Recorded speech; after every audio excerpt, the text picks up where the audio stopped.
That's a motherfucking DNA test. Why would you name our child Darius? It's not our child. It's not even our child. No, it's not my son. Yes, you've been raising him for 3 years. Yeah, I've been raising him, and you know that was somebody else's child. All right. There you go. During the time that we had a break, it was one time. All right.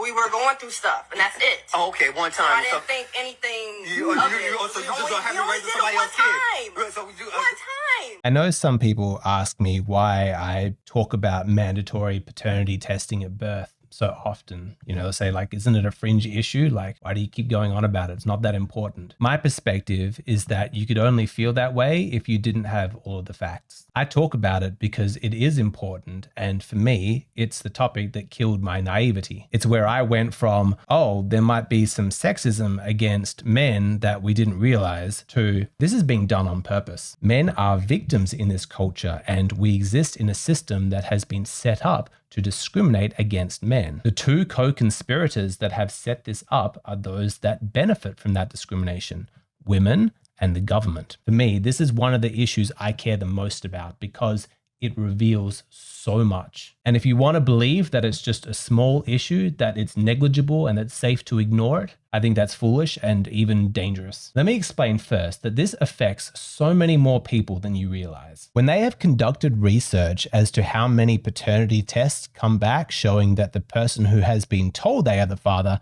is not the father, they tend to find that the man has been a victim of paternity fraud about half of the time. Some studies have it as high as 58%. Now, research like this does not reflect the general population because the data has been skewed, because you're not likely to ask for a paternity test unless you suspect that you have been lied to. So perhaps the more interesting question to ask is, of the general population, how many instances of paternity fraud are there? Just how widespread is this in society? In 2005, they did a meta-analysis of all of the studies that had been conducted to answer this question. And when placing it all together, they came up with a median figure of 3.7%, saying that 3.7 people out of 100 have been lied to about who their father was. More recent studies don't disprove that figure, but they also estimate that it might be a bit high. I personally think that there are a lot of vested interests that are trying to downplay how widespread of an issue this is, and I really wanted a solid figure, and I kept pushing and pushing with my research, and I couldn't find something exact, but there were very few studies that were lower than 2%. So for the purpose of this discussion, let's be really conservative. Let's just say it affects 2% of the population. And so you think, okay, that's no big deal, like 2% is still pretty small, right? Well, no, think of it like this. 2% of the population of the United States is 6.6 million. And again, remember that this is a conservative figure, but that estimation puts 6.6 million people who have been lied to about who their father is. 6.6 million people is huge. That's bigger than the population of the country of Denmark. But wait,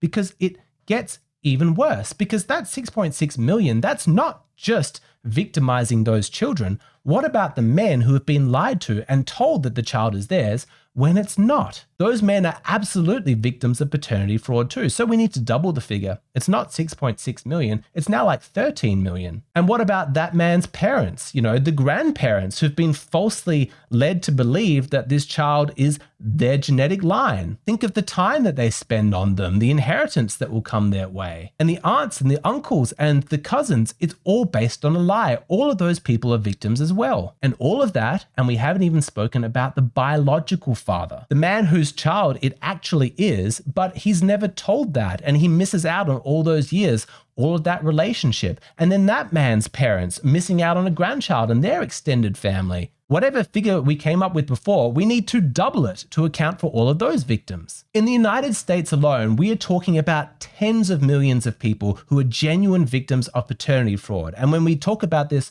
on a global, worldwide scale, it's even more alarming. And you would think with a scandal this big affecting this many people's lives that we would be hearing about this constantly. And yet there's silence. Have you ever stopped to ask yourself why? Why is it that you hear nothing about this? The reason is because women and the government have teamed up to keep this quiet. If the scale of this issue truly comes to light, then both of those groups have so much to lose. A lot of women are against it, to no surprise whatsoever. A lot of them are saying that they would divorce their husband immediately if he asked them for a paternity test. Women threatening to divorce their husbands if they want to get a paternity test. There's a lot of emotional blackmail going on to make sure that men keep quiet. And you might get some women who will say, well, of course I need to divorce him. You know, how dare he imply I was unfaithful? This is so unfair on me as a woman. Even for a topic as important to men as this, you can find some women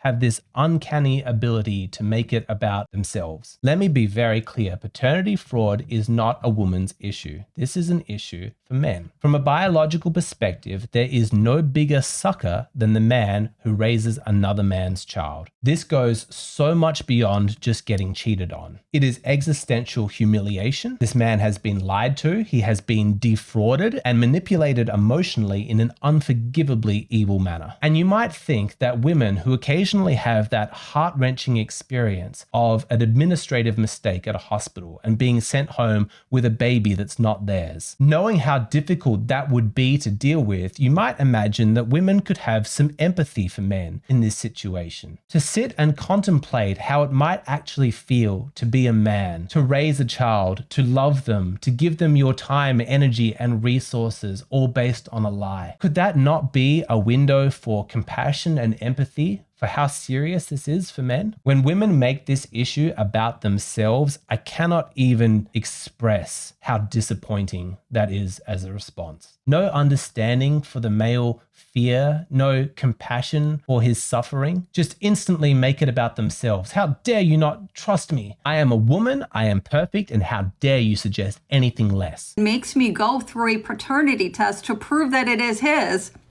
You know what I'm doing after that?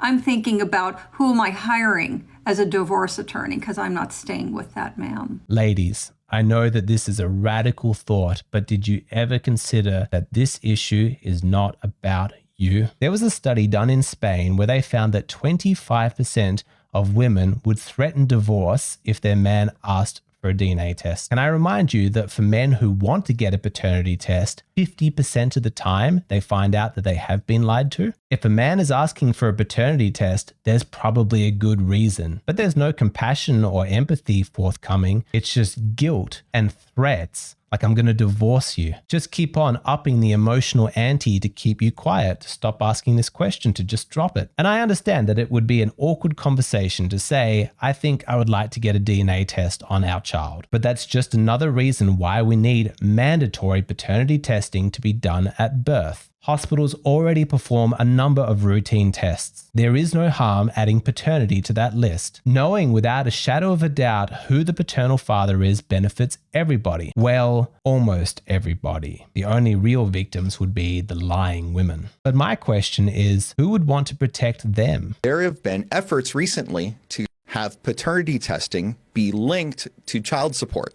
There is a universal fight against it on the part of feminists. Of course there is. Who could object to this? On what possible basis of fairness and justice could you have a problem with that? How is it that feminists don't care about men who have been victims of paternity fraud? On the one hand, you have an individual who cheats on her partner and who lies about it. And on the other hand, you have a man who is the victim of that behavior and then is financially on the hook on the basis of her lies. And you're telling me that feminists are siding with this individual? Why? How can you justify that? Modern feminism is just a bloated caricature of what it once was. Any veneer of egalitarianism or justice seems to have just been dropped. Let's call a spade a spade. It is openly a female supremacist movement. The reason why they don't care about men who are victims of paternity fraud is just because they are men. Apparently, it is a woman's right to just arbitrarily decide who the father is and then lie about the biological reality. You see lifestyle articles like this that talk about spurgling sperm burgling like it's a lifestyle choice or like a fun, quirky life hack. In so many Western jurisdictions, not only is it not a crime to fraudulently take a man's sperm without his consent by lying about birth control, but on top of this theft and fraud, that man is also on the hook financially for child support for a child that he never even consented to create. She lies, and yet he is the one who is punished. And sometimes it's not even just one man. One child, 3 men, each paying child support in 3 separate states, New Jersey, Minnesota, and Maryland. She was getting $3,200 a month in total from them for over 6 years. Not 1, not 2, but 3 men investing emotionally and financially in a child they were told was theirs. This isn't just fraud, this is diabolical. Okay, so we already know that feminism doesn't care about male victims, but I also said at the beginning of this video that women had a co-conspirator in this with the government. The fact that women can cheat on men and then lie about it and exploit them, maybe that doesn't surprise you, but then ask the question, why does the government protect those women? Why does it go along with it? These women are doing something that is truly despicable, but why does our government enable it? It doesn't have to be this way. Imagine a different country, hypothetically, and in that country's laws, it's illegal to do this. Their justice system holds these women accountable. Women who commit this evil act could be sued or even jailed. That would seem fair, wouldn't it? Consequences for your actions? So we can imagine hypothetically that such a jurisdiction would exist, but then what is going on in our own countries? Why are governments doing absolutely everything they can to punish the victims in these situations and protect the awful women who committed this heinous act? Are you the father of the child? It seems like a pretty straightforward black and white question that can be answered by science, right? No. Apparently not. Apparently it's really complicated. The United States and other countries have a legal precedent known as the marital presumption. What this means is that if you are married to a woman and she gives birth to a child, de facto you are presumed to be the father of the child. If you prove later that she lied, she cheated on you, and that a different man is the father of the child, that doesn't matter. The courts side with her. If she named you as the father, then your support has to continue. You're the victim. She's the one who did something wrong, and yet she is the one who is being shielded from accountability. I feel like a lot of people think that if you're proven not to be the father, that child support payments just stop and you go move on with your life or something. Oh, nay. The emotional component of being lied to about this is awful enough, but it also has very serious financial implications. There was a man in Canada who was the victim of paternity fraud, and he spent years paying for another man's child. After he found out that he had been lied to, he naturally asked to be freed from the obligation to continue paying money. The answer from the legal system was a very clear no. The motion was dismissed. And this is not an isolated case. This reflects a precedent in jurisdictions around the world. In some countries, they go even further. Earlier this year, in India, they legalized adultery for women. The courts found that if you are named as the father, you are not allowed to ask for a paternity test. The only circumstances when they would grant you permission to do so is if you can conclusively prove that you were physically separated, as in geographically distant from your wife at the time that the conception had to have taken place. If you were still living together while she was committing adultery, you have no right to prove that the child is not yours. It is the woman in this instance, the cheating, lying woman, who is being legally protected. Why? I would argue the laws are even stricter in France. Fun fact, paternity tests, which are used to confirm a man is the biological father of his child, are illegal in France. And if a father is caught using a paternity test in France or in any other country, he could face up to a year in jail and a $16,000 fine. This is 100% true. In France, you could face up to 1 year's imprisonment as a man if you seek a paternity test. With such strict laws, it really makes you wonder how much paternity fraud is going on in French society. And the claim is always, well, this is to protect children. This is in the best interest of the children. Bullshit. How dare you speak on the behalf of children? And what the fuck kind of logic is that? What child wants to be lied to about who their father is? We know who this is really protecting. women. But even that's too broad, that's too generous and too noble sounding, like protect the women. No, we're protecting lying, cheating, fraudulent women. The very worst women in society. That's who we're protecting. Why? The child is a victim. The biological father is a victim. The man who's been lied to is a victim. All of their extended families are victims. And yet, instead of protecting those people, the government wants to protect the lying women. Why? What's in it for them? Well, as it turns out, money. Daily reminder that the state gets reimbursed for a vast percentage of every child support made. So yeah, there's a big incentive to make any man pay. When a woman applies for state assistance, they literally look at that and go, wait, why is literally anybody else not paying this? So they're going to come for any name she writes down. Do you see what's happening? Without a man to financially provide for the child, the government is going to have to support this woman and her offspring with welfare. But they don't want to do that. And so the woman is encouraged to put a man's name down. Just say someone, and if you put their name on that paper, we'll go after them. We'll make them pay. The government could easily say, put down the father's name, and after we have verified that he is the father via a DNA test, we can then go after him for child support payments. But they don't do that. Why not? You're naming him as the father. Wouldn't it be important to verify that that's true? And the woman in this situation, if she slept with 5 guys in the month that she got pregnant, who do you think she's going to put down? The low-life loser who's broke but was a good lay, who she's 90% confident is actually the father? Or the dependable, financially stable guy who's probably not the father, but that guy is definitely going to be a lot more consistent with the child support payments? And it's like this lady says, if the government has been paying the bills, once she puts a man's name down as a father, the government then goes after that man to recoup all of that money. They have a financial incentive in this. You combine this with the overall agenda to just protect women at all costs and heap more and more onto men. Also, with the context that men have limited to no recourse to get out of this arrangement, to actually assert their rights. And the whole thing, this whole arrangement, this conspiracy is just unforgivably evil. And maybe you're not convinced. Maybe you don't think that this is that big of a deal. And if you don't have children, maybe it's difficult for you to truly empathize with this. But for all of the fathers in the audience who don't really think that this is that big of an issue, consider your child, think about them, and then imagine that they're not yours, that you've been lied to, that all of your love and everything that you've done for them was all based on a lie. I struggle to imagine a more twisted, evil thing that you could do to somebody. And I would argue that the reason why you don't think that this is a big issue is because you don't hear about it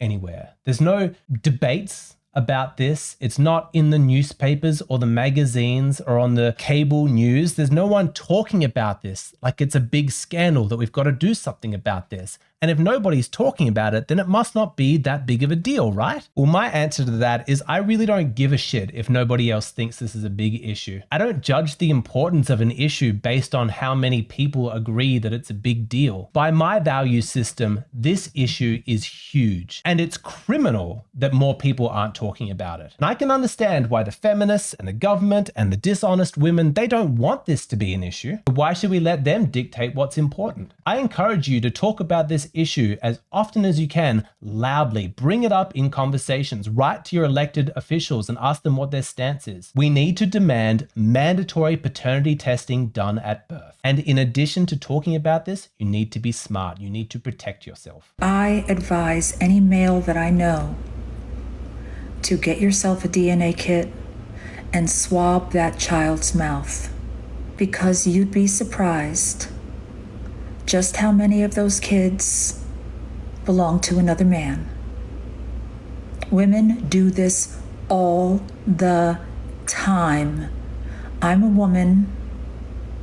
I hear what's going on. I continue to be shocked at how successful women have been at monopolizing the discussion around reproductive rights, as though the only topic of concern in that area is abortion. And regardless if you're pro-choice or pro-life, don't you find it strange that that's the only thing that gets talked about? Not the fact that men have no say whether she gets an abortion or not. A man's child can be killed by a woman and he has no recourse to stop it. Or he might want an abortion abortion because they never agreed to have children, but she goes through with the birth anyway, and now he's on the hook financially for 18 years. Where are his rights? We don't talk about discrimination against men in child custody. We don't talk about paternity fraud. And in some jurisdictions, mothers have the right to put their children up for adoption, and the father cannot stop them. I know that this is different from what you have been told, but reproductive rights are a men's issue. Do not cede that ground to women. Do not let them monopolize that conversation. I have a new rule, which is that if a woman wants to discuss abortion with me, before I engage with her, the very first thing I do is I ask her, what is her position on mandatory paternity testing done at birth? I will only have discussions about reproductive rights in the greater context that places men at the forefront of the issue. About a month ago, I had a conversation with a young woman about this very topic, and it could have gotten heated because she was very fiercely pro-choice, and you could tell that she was spoiling for an argument. But after about 20 minutes, I had converted her into a male ally, and I had explained to her why reproductive rights is a men's issue. For the rest of this video, I want to go into detail about that conversation, about the techniques that I used to actually deliver a woman into this perspective. To me, it's really important to have these conversations about strategy and conversational techniques because I want to recruit more allies to this cause. I actually want to make a difference. This one's really important to me, so I might actually just make this video free. I want everybody to be able to see this if they want to. So it will be posted on Patreon, the extended version, but I'll change it so that it's not just for paid members. Anyone who signs up for free, they're going to be able to view this video. So yeah, I hope you watch it. I think it's going to be an important one. If you want to keep watching this video, just come over to Patreon. You'll see the video, the extended version right there. It'll be available for free.